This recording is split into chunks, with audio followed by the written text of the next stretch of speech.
नमस्कार साथियों, मैं हर्ष गोयल आप सभी का इस कक्षा में स्वागत करता हूं। पिछले कक्षा में हमने मध्य बिंदु प्रमेय को पढ़ा था, जिसमें हमने बताया था कि किसी भी त्रिभुज की किन्हीं दो भुजाओं के मध्य बिंदु से गुजरने वाला रेखाखंड त्रिभुज की तीसरी भुजा के समांतर होता है। और इस कक्षा में हम करेंगे उदाहरण 6 व उदाहरण 7 को हल।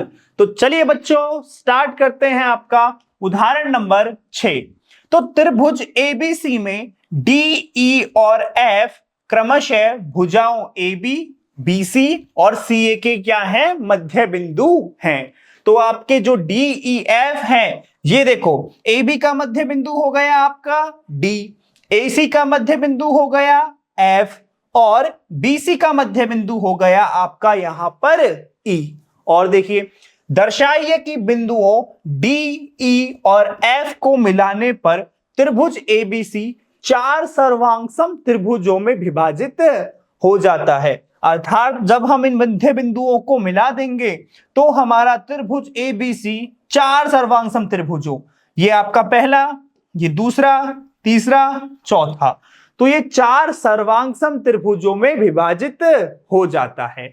अर्थात हमें क्या सिद्ध करना होगा कि ये चारों त्रिभुज कैसे हैं, आपस में सर्वांग सम हैं। क्लियर? तो देखिए किस प्रकार करेंगे इसे सिद्ध। तो हमें दिया क्या है, सबसे पहले देखिए दिया है,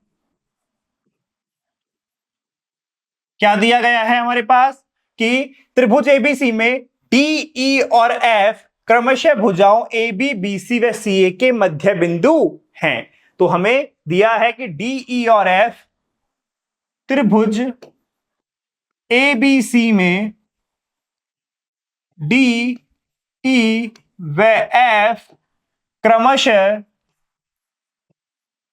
कौन कौन सी भुजाएं हैं, भुजाओं आपके देखो AB का, फिर E है आपका BC का और F है AC का। क्रमशः भुजाओं आपके AB, E है आपके BC का व F है आपके AC का, व AC के मध्य बिंदु हैं। और आपसे सिद्ध करवा रहा है, सिद्ध करना है, क्या सिद्ध करना है, देखिए हमें सिद्ध करना है कि ये जो बिंदु है हमारे पास डी, ई और एफ, इनको यदि हम मिलाएं तो जो त्रिभुज एबीसी है ये हमारा 4 सर्वांगसम त्रिभुजों में विभाजित हो जाता है। कि बिंदुओं डी, ई और एफ को मिलाने पर, बिंदुओं डी, ई व एफ को मिलाने पर त्रिभुज एबीसी 4 सर्वांगसम त्रिभुजों में, 4 सर्वांगसम त्रिभुजों में विभाजित हो जाता है, विभाजित हो जाता है। ये हमें करना है सिद्ध। अब देखो कैसे करेंगे इसे, उपपत्ति देखिए किस प्रकार कर सकते हैं हम इसे। तो देखिए हमारे पास क्या क्या है। सबसे पहले तो देखिए हमें दिया गया है क्या, AB का मध्य बिंदु क्या है, AB का मध्य बिंदु है D। क्लियर बात, AB का मध्य बिंदु क्या है, D। और हम बात करें BC का, तो BC का मध्य बिंदु है हमारे पास E। और यदि हम इन दोनों मध्य बिंदुओं को मिलाएं तो हमारे पास क्या मिलता है, हमारे पास DE मिलता है।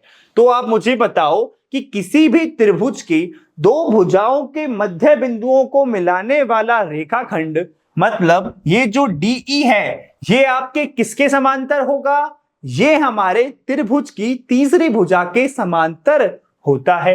मतलब DE है वो हमारा समांतर हो जाएगा किसके, ये हो जाएगा आपके AC के। तो हम कह सकते हैं कि AB व BC के मध्य बिंदु D व E है और इनको मिलाने वाला रेखाखंड मतलब DE ये हमारा AC के समांतर हो जाएगा। तो क्या लिखेंगे, देखो पद्धति में हम लिखेंगे कि बिंदु D व E, बिंदु D व E भुजाओं या कह सकते हो आप त्रिभुज एबीसी की भुजाओं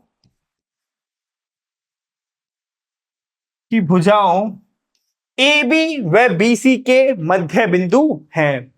त्रिभुज एबीसी की भुजाओं ए बी व बीसी के मध्य बिंदु हैं तो बताओ कौन सा प्रमेय से? तो मध्य बिंदु प्रमेय से हम क्या कह सकते हैं? मध्य बिंदु प्रमेय से, तब मध्य बिंदु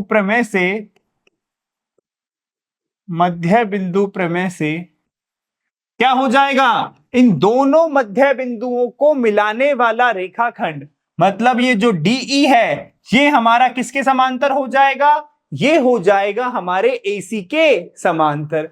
तो DE समांतर आ गया आपके AC के। क्लियर? अब सोचो, इसी प्रकार यदि हम अन्य बिंदुओं की बात करें तो यहां पर देखिए क्या है, AC का मध्य बिंदु F है और BC का मध्य बिंदु E है, और जब इन दोनों को मिलाएंगे तो आपकी जो EF भुजा है ये किसके समांतर होगी? ये हमारे AB के समांतर होगी। तो इसी प्रकार क्या आ जाएगा? इसी प्रकार देखिए आपका जो EF है ये हमारे AB के समांतर आ जाएगा। तो हम कह सकते हैं कि EF समांतर आएगा हमारे AB के। और देखिए आपने इसकी बात कर ली, इस वाले की भी बात कर ली, तो जब हम D व F को मिलाएंगे तो D व F को मिलाने पर क्या आएगा? DF हमारा समांतर हो जाएगा BC के, व DF समांतर BC। और ये सब चीज हम किससे कह पा रहे हैं? ये हम कह रहे हैं मध्य बिंदु प्रमेय से। क्लियर? यहां तक क्लियर हुआ कि ये सब आपस में समांतर किस प्रकार हुए हैं। अब समझो, देखो हमें क्या करना है, ये चारों त्रिभुजों को करना है सर्वांग सम।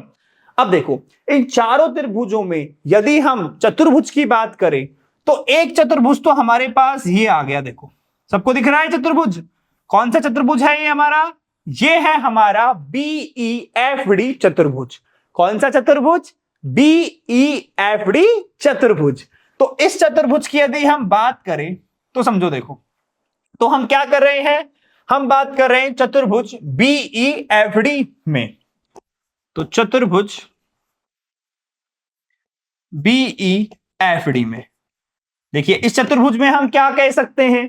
तो इसमें हम कह सकते हैं कि चूंकि हमारे पास क्या है कि जो हमारा DF है ये हमारा समांतर किसके है? ये हमारा BC के समांतर है। कि चूंकि हमारे पास जो DF है ये हमारा समांतर है BC के, तो यहां से हम क्या कह सकते हैं? तो क्या कह देंगे? देखिए जब हमारा DF समांतर है BC के तो हम ये भी तो कह सकते हैं ना कि DF है वो हमारा BE के समांतर होगा। क्लियर बात है भाई? ये रेखा भी समांतर है, ये भी समांतर है, तो DF हमारा समांतर हो जाएगा BE के। तो DF समांतर BE। वह इसी प्रकार बात करें तो देखो यहां भी हम कह सकते हैं कि देखो हमारा ये जो इस चतुर्भुज में BD भुजा है या EF भुजा है, तो जो EF है ये किसके चतुर्भुज आपका समांतर है? चतुर्भुज में ये हमारे BD के समांतर होगी।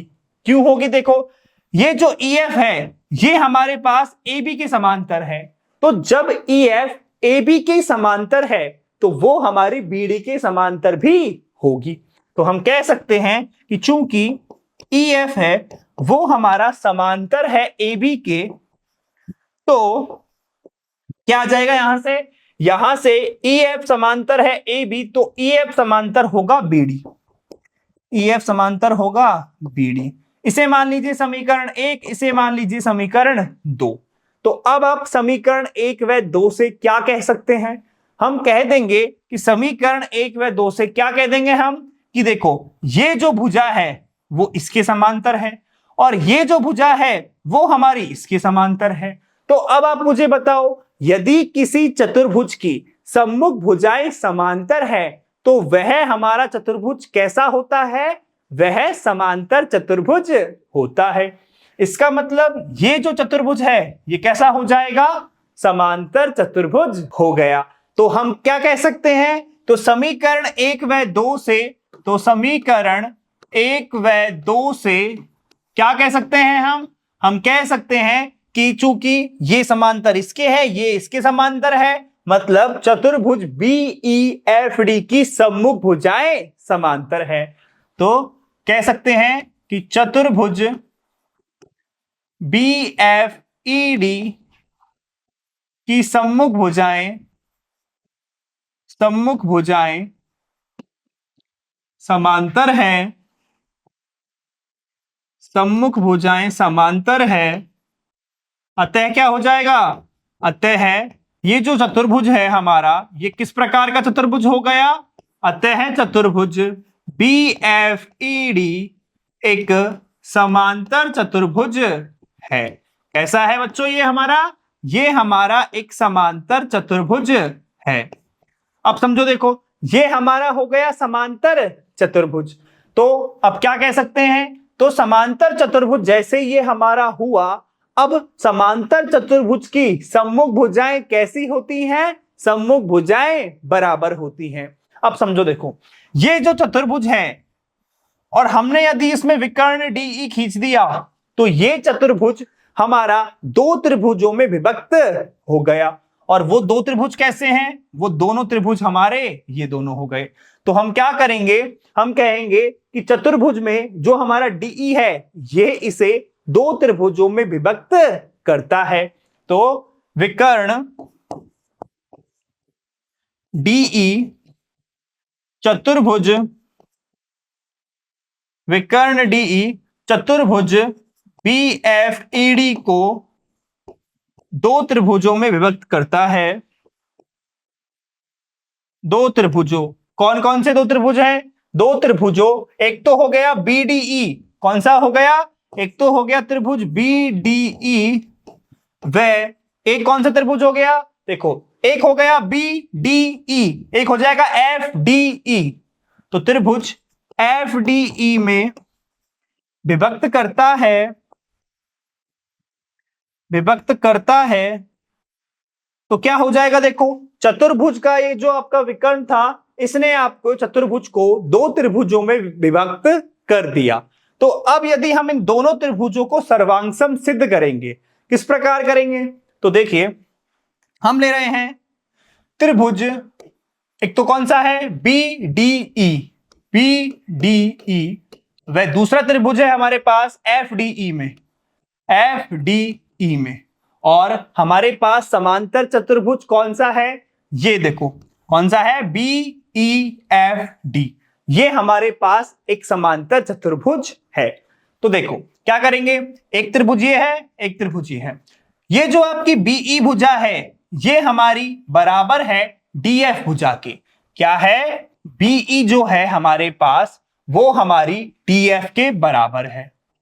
और यदि हम बात करें BD भुजा की, तो BD भुजा बराबर है हमारी EF भुजा के, BD बराबर है EF के। और इसका कारण क्या है, क्योंकि ये समांतर चतुर्भुज की सम्मुख भुजाएं हैं जो कि आपस में बराबर होंगी। तो हम लिख सकते हैं, क्या रीजन लिखेंगे कि समांतर चतुर्भुज की ये कैसी हैं, ये आपकी सम्मुख भुजाएं हैं, समांतर चतुर्भुज की सम्मुख भुजाएं। अब समझिए, देखिए ये हो गई आपके समांतर चतुर्भुज की सम्मुख भुजाएं आपस में बराबर हो गई। और हम बात करें कि कोण B बराबर होगा हमारे कोण F के, और इसका कारण क्या है, समांतर चतुर्भुज के सम्मुख कोण। तो कोण जो हमारा B है ये हमारे कोण F के बराबर है, और कारण है समांतर चतुर्भुज के सम्मुख कोण। क्या है कारण इसका, समांतर चतुर्भुज के सम्मुख कोण बराबर। अब समझिए, तो आपका क्या हो गया, दो भुजाएं बराबर और उनके बीच का कोण भी बराबर। तो अतः SAS सर्वांग समता कसौटी से, SAS सर्वांग समता कसौटी से क्या कह सकते हैं हम ऐसे सर्वांग समता कसौटी से कि ये दोनों त्रिभुज हमारे सर्वांग सम होंगे। तो हम कह सकते हैं त्रिभुज BDE ये हमारा सर्वांग सम हो जाएगा किस त्रिभुज के, FDE के। अब देखिए, आपने एक चतुर्भुज था, उसके अंदर के दोनों त्रिभुजों को सर्वांग सम सिद्ध कर दिया। अब देखो, इस प्रकार के हम कितने चतुर्भुज बना सकते हैं। एक तो हमारा ये हो गया, और यदि हम बात करें तो हमारे पास एक चतुर्भुज और आ रहा है। वो कौन सा है, वो है DE। देखो, एक तो ये वाला DECF। तो देखो, हम इस तरह से एक चतुर्भुज और बना रहे हैं। फिर उसमें क्या करेंगे, ऐसे ही दो त्रिभुजों को और विभक्त कर देंगे। ऐसे ही तीसरा चतुर्भुज बनाएंगे, उसमें भी दो त्रिभुजों को विभक्त कर देंगे। तो देखिए हम क्या कर रहे हैं, क्या क्या हो गया। तो हमारे पास एक चतुर्भुज तो है BEFD कि चूंकि BEFD एक समांतर चतुर्भुज है, एक समांतर चतुर्भुज है। और इसी प्रकार कौन कौन से चतुर्भुज, देखो एक तो हो गया हमारे पास ये वाला चतुर्भुज, ठीक है सबको। क्या है हमारे पास चतुर्भुज ECFD, दिख गया सबको कौन सा है, ये ECFD। तो एक चतुर्भुज तो हो गया चतुर्भुज EFCD। क्या आ गया आपके पास, ECFD। क्या है, ECFD है ये। तो ECFD व और कौन सा चतुर्भुज है, एक चतुर्भुज हो गया हमारे पास, ये देखो दिख रहा है सबको ये वाला, ये कौन सा है, ये है DEFA। कौन सा है, DEFA। सबको दिख गया। तो DEFA व चतुर्भुज DEFA भी समांतर चतुर्भुज होंगे, समांतर चतुर्भुज होंगे। और जैसे हमने इन दोनों त्रिभुजों को सर्वांग सम सिद्ध किया है, तो इन चतुर्भुज के अंदर भी जो त्रिभुज होंगे वो भी आपस में कैसे होंगे, सर्वांग सम होंगे। कि चूंकि हमारे पास ये दोनों त्रिभुज सर्वांग सम है, तो हम लिखेंगे चूंकि त्रिभुज BDE ये हमारा सर्वांग सम है किस त्रिभुज के, FDE के। तो इसी प्रकार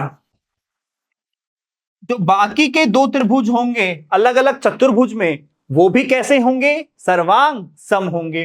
तो देखिए बाकी त्रिभुज कौन से, देखो इस चतुर्भुज की बात करें तो इस चतुर्भुज में एक त्रिभुज ये, एक त्रिभुज ये वाला त्रिभुज कौन सा है, FDE। तो इसी प्रकार FDE ये हमारा सर्वांग सम हो जाएगा, किसके होगा, FDE सर्वांग सम हो जाएगा इस वाले के। और इसका नाम क्या है, ये है FDE और ये हो जाएगा ECE। क्या हो जाएगा, ये हमारा FCE हो जाएगा। तो ये हो गया FCE। अब अगले चतुर्भुज की बात करते हैं। अगला चतुर्भुज कौन सा है, अगला चतुर्भुज है हमारा ये वाला, दिख गया सबको कौन सा चतुर्भुज है, ये हमारा DEFA। इस चतुर्भुज में ये जो दोनों त्रिभुज होंगे ये किस प्रकार के होंगे, ये दोनों त्रिभुज हमारे सर्वांग सम होंगे। तो हम कह सकते हैं कौन सा त्रिभुज है, देखो एक तो है हमारे पास FDE, एक तो ये हो गया FDE, और एक हमारे पास यदि FDE है तो दूसरा कौन सा हो जाएगा, दूसरा हो जाएगा FDA। तो त्रिभुज FDA और यहां किसके सर्वांग सम था ये, तो यहां पर FDA सर्वांग सम हो गया FDE के। तो FDE त्रिभुज FDE सर्वांग सम हो गया FDA के। तो देखिए ये त्रिभुज इसके सर्वांग सम, और ये त्रिभुज आपका इसके भी सर्वांग सम, और ये इसके भी सर्वांग सम। मतलब ये चारों की चारों त्रिभुज आपस में कैसे हो गए, ये आपस में सर्वांग सम हो गए। तो अतः चारों त्रिभुज सर्वांग सम है। चारों त्रिभुज कैसे आ गए? चारों त्रिभुज सर्वांग सम आ गए। और हमें यही सिद्ध करना था भाई, हमें सिद्ध यही तो करना था कि यदि हम मध्य बिंदुओं बी, ई व एफ को मिला दें तो ये हमारा त्रिभुज एबीसी को 4 सर्वांग सम त्रिभुजों में विभाजित करता है। तो हम लिख सकते हैं, अतः हम कह सकते हैं कि जब हम बिंदुओं डी, ई व एफ को मिलाते हैं तो ये हमारे त्रिभुज एबीसी को 4 सर्वांग सम त्रिभुजों में विभाजित करता है। तो अतः क्या आ जाएगा? अतः बिंदुओं, कौन कौन से बिंदु हैं आपके पास? बिंदु हैं डी, ई व एफ। अतः बिंदुओं डी, ई व एफ को मिलाने पर यह त्रिभुज एबीसी को 4 सर्वांग सम त्रिभुजों में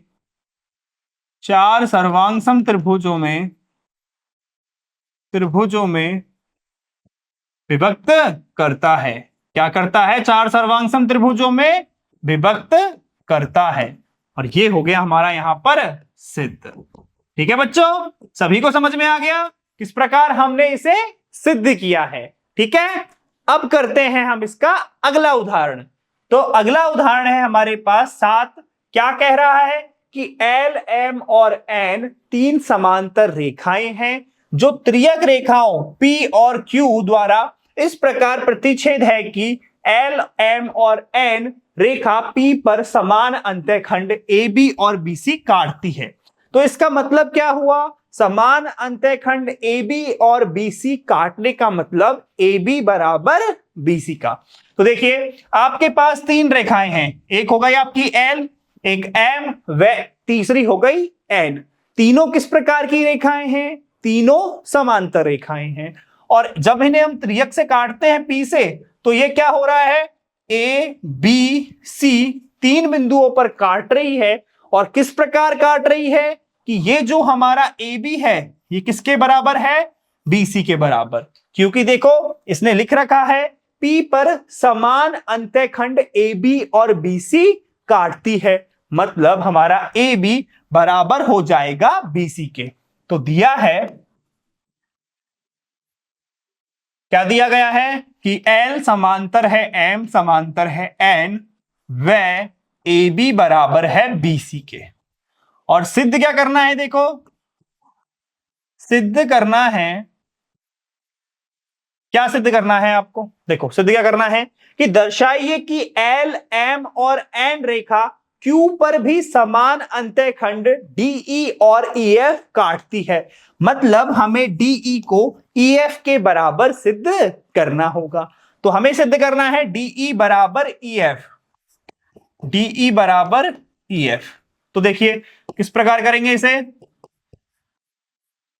सबसे पहले बात करते हैं हम, देखो AB बराबर है हमारे पास AC के, और ये किस त्रिभुज में आ रहा है? ये हमारे आ रहा है त्रिभुज किसमें? ACF में।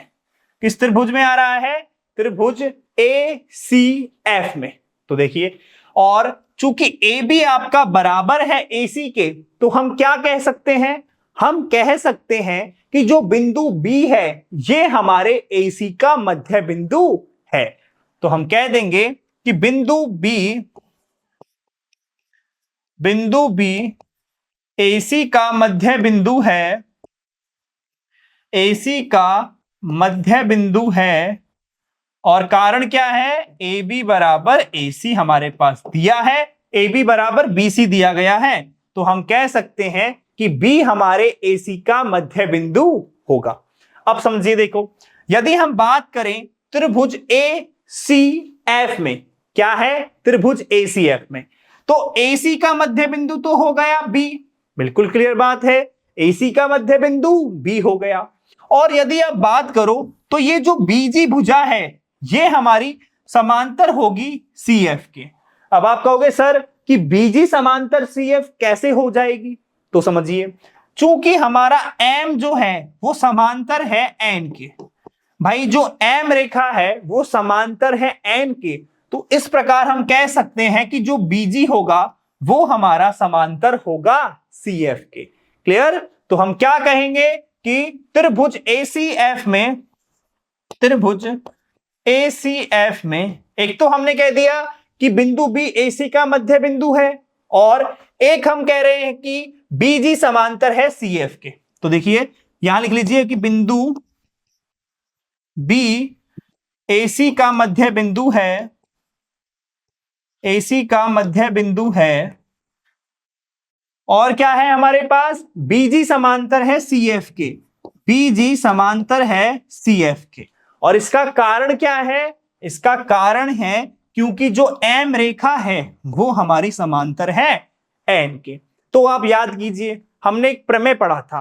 क्या प्रमेय पढ़ा था? हमने पढ़ा था मध्य बिंदु प्रमेय का विलोम, कि यदि किसी त्रिभुज में हमारे पास एक भुजा का तो हो मध्य बिंदु, यानी यहां मिल गया हमें B, तो जो एक भुजा का मध्य बिंदु और उससे जो गुजरने वाली रेखा है वो हमारे किसी दूसरी रेखा के समांतर हो, तो तीसरी रेखा को क्या करेगी?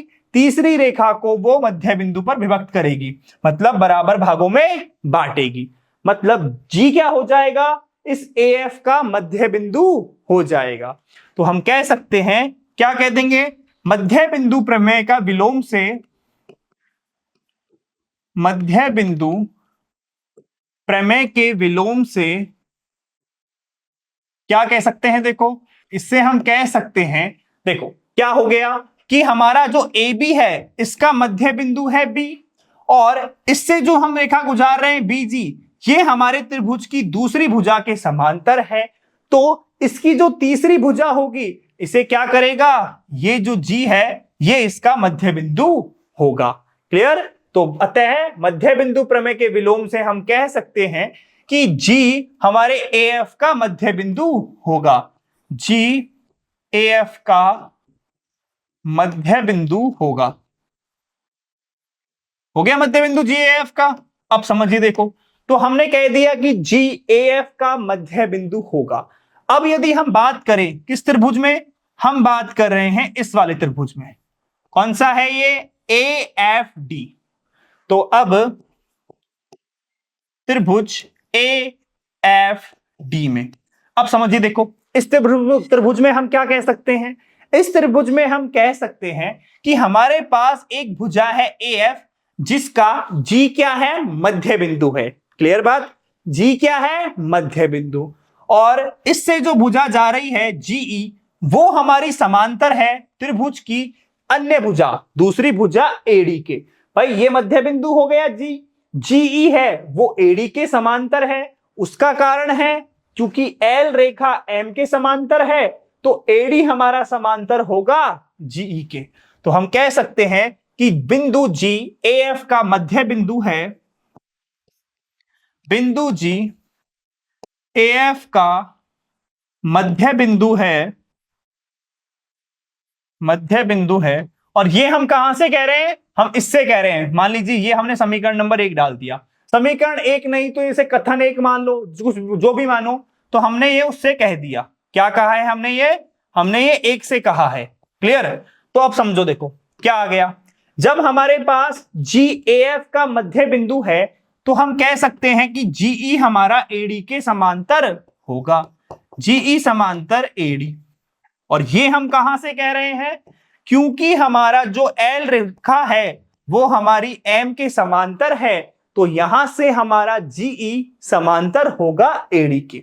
अब वापिस से आ जाओ मध्य बिंदु के विलोम वाली प्रमेय में।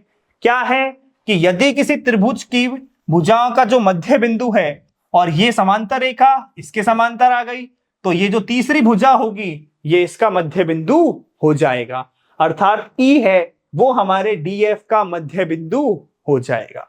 तो अतः मध्य बिंदु प्रमेय के विलोम से, प्रमेय के विलोम से